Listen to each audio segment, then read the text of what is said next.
بچوں کے ابو گھر آئے تو اس نے انہیں کھانا دیا اور خود بھی ساتھ بیٹھ گئی۔ پہلا نوالا منہ میں ڈالا تو حلق میں جیسے پھنس سا گیا۔ تھوڑا پانی پیا تو نوالا نیچے گیا۔ حلق کی خشکی کی وجہ سوچی تو یاد آیا کہ ناشتے کے بعد سے نہ کچھ کھایا نہ کچھ پیا۔ صبح نماز کے بعد بچوں کے ناشتے میں لگ گئی، ان کو ناشتہ کروا کے اسکول کے لیے تیار کر کے بھیجا۔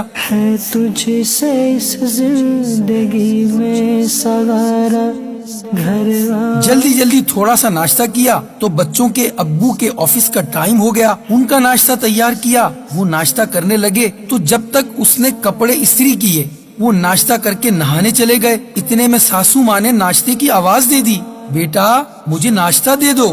ان کو ناشتہ دے کر شوہر کو آفس کے لیے الوداع کہا، اندر آ کر ناشتے کے برتن دھوئے اور گھر کی صفائی شروع کر دی۔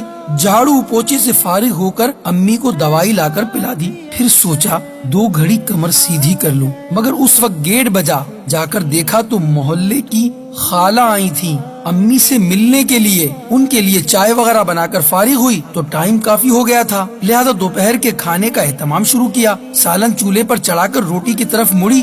ابھی یہ سب چل ہی رہا تھا کہ بچے اسکول سے واپس آ گئے۔ اپنوں کو خوش رکھ بچوں کو کھانا دیا، پھر امی کو کھانا دیا اور دوائی پلا دی۔ سوچا برتن دھو کر ہی کھانا کھا لوں گی۔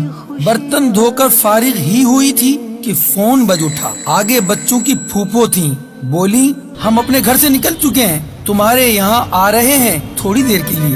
بس پھر کیا تھا، کھانا وانا سب بھول گئیں اور ان کی دعوت کا انتظام شروع کر دیا۔ اپنوں کو ان سے فارغ ہونے تک شام کے 5 بج گئے اور پھر شام کی چائے وغیرہ کا چکر شروع ہوا اور تقریباً 7 بجے پھپھو کو الوداع کہا۔ کمر ٹوٹ رہی تھی، سر درد کر رہا تھا، مگر سوچا بیٹھنے سے پہلے برتن وغیرہ نمٹا دوں، پھر کمر بھی سیدھی کر ہی لوں گی۔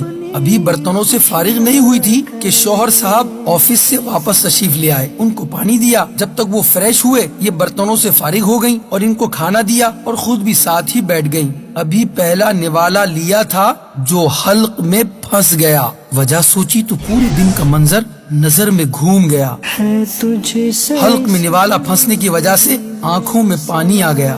شوہر نے دیکھا تو بولا تم کیوں رو رہی ہو؟ اس نے کمال ضبط کا مظاہرہ کرتے ہوئے کہا کچھ نہیں ہوا۔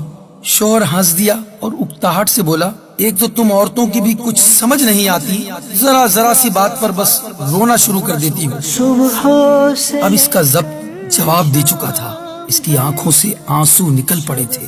یہ دیکھا تو شوہر چڑھ کر بولا اچھا اب بس بھی کرو، کھانا خراب نہ کرو میرا۔ وہ جلدی جلدی آنسو صاف کرنے لگی۔ ابھی وہ آنسو پہنچ ہی رہی تھی کہ امی کی آواز آئی بیٹا مجھے بھی کھانا کھلا دو۔ وہ اٹھی اور پھر اپنے کام کی طرف چل دی۔ کو خوش رکھ یہ ہمارے معاشرے کے تقریباً ہر گھر کا منظر ہے، لہٰذا اپنی بیویوں کا خیال کیجیے کہ وہ آپ کے بچوں کی آیا بھی ہے، استانی بھی ہے، گھر کی مالی بھی ہے، گھر کی چوکیدار بھی ہے، آپ کی خزانچی بھی ہے اور مالج بھی ہے۔ اس کی قدر کیجیے، اس کے ساتھ بھلائی کا معاملہ کیجیے۔ نبی کریم علیہ الصلوۃ والسلام نے فرمایا میں تمہیں عورتوں کے بارے میں بھلائی کی وصیت کرتا ہوں۔